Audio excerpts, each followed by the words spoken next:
Yes, ready, start. I am most happy and grateful for the opportunity you have given me to meet you all this evening. As you know, the Government of India and the provincial governments concerned have taken great pains and incurred heavy expenditure this year to improve the approaches and also the localities where the sacred Buddhist places are situated. The total amount spent may add up to a crore of rupees in the course of this year.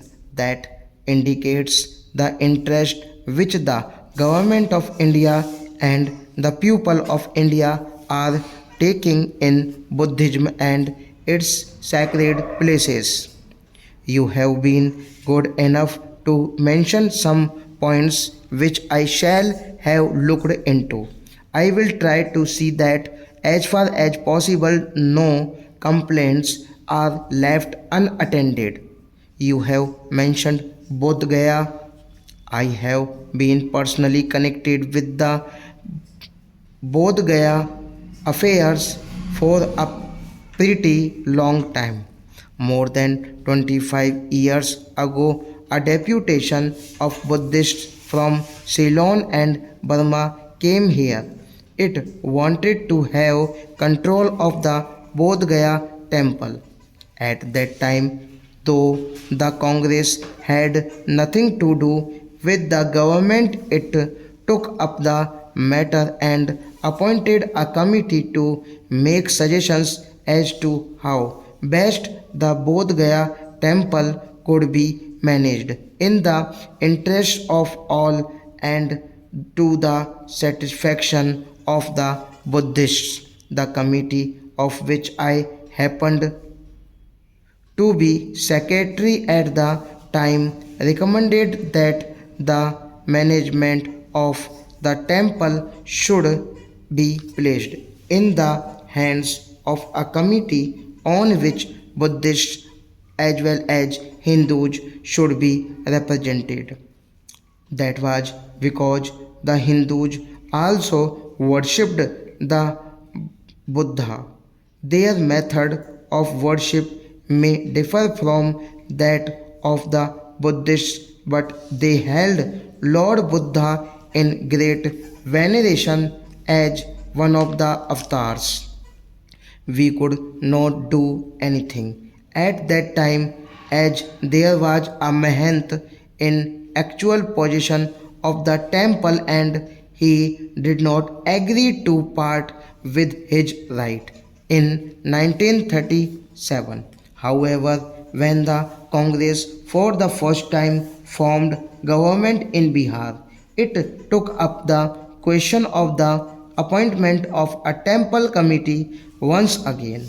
Unfortunately, however, the ministry lasted only a short time and nothing much could be achieved. In 1946, the Congress again came to power.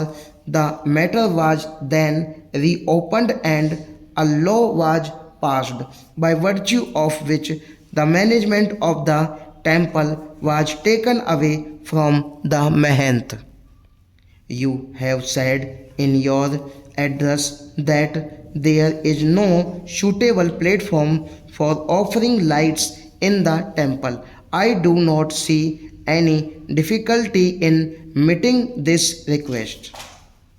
You have also mentioned that there is no arrangement for light in front of the image all the 24 hours of the day and night, and that facilities should be given to pious pilgrims to stick gold foils of the image. I shall refer these matters to the temple committee, though personally I do not see any difficulty in accepting these suggestions. You have also said that you require land for building dharamshalas and rest houses for pilgrims who come for worship.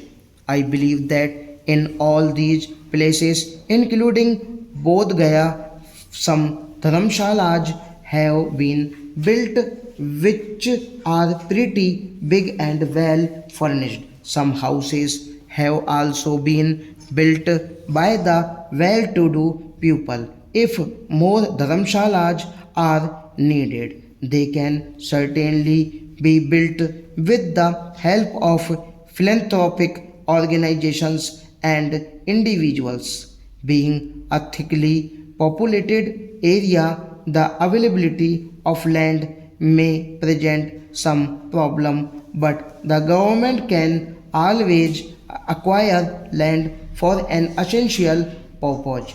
About Kushinara, you said that you saw some people digging out bricks from the stupa.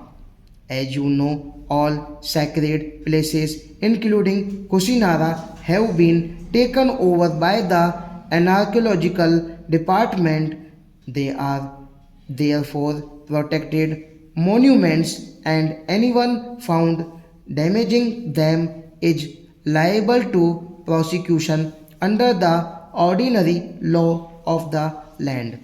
You have also mentioned that there should be facilities for the study of the Tibetan language and its ancient literature. I may tell you that at Nalanda, which was at one time a great seat of Buddhistic learning, I, as president, laid the foundation stone of an institute for the study of Buddhistic literature about 4 years ago. Since then, the institute has started functioning, and some 30 or 40 students from various countries are already engaged in research work there.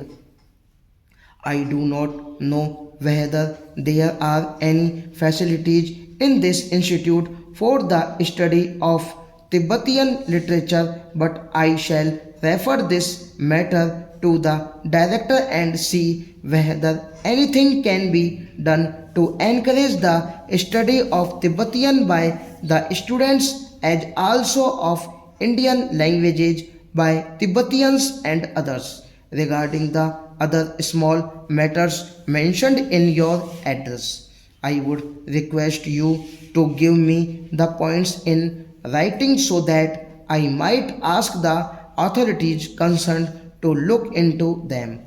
I am glad that you have had an opportunity of going round the country and seeing things for yourselves. I have no doubt that there is a great revival of interest in Buddhistic studies everywhere and throughout the country. Stop.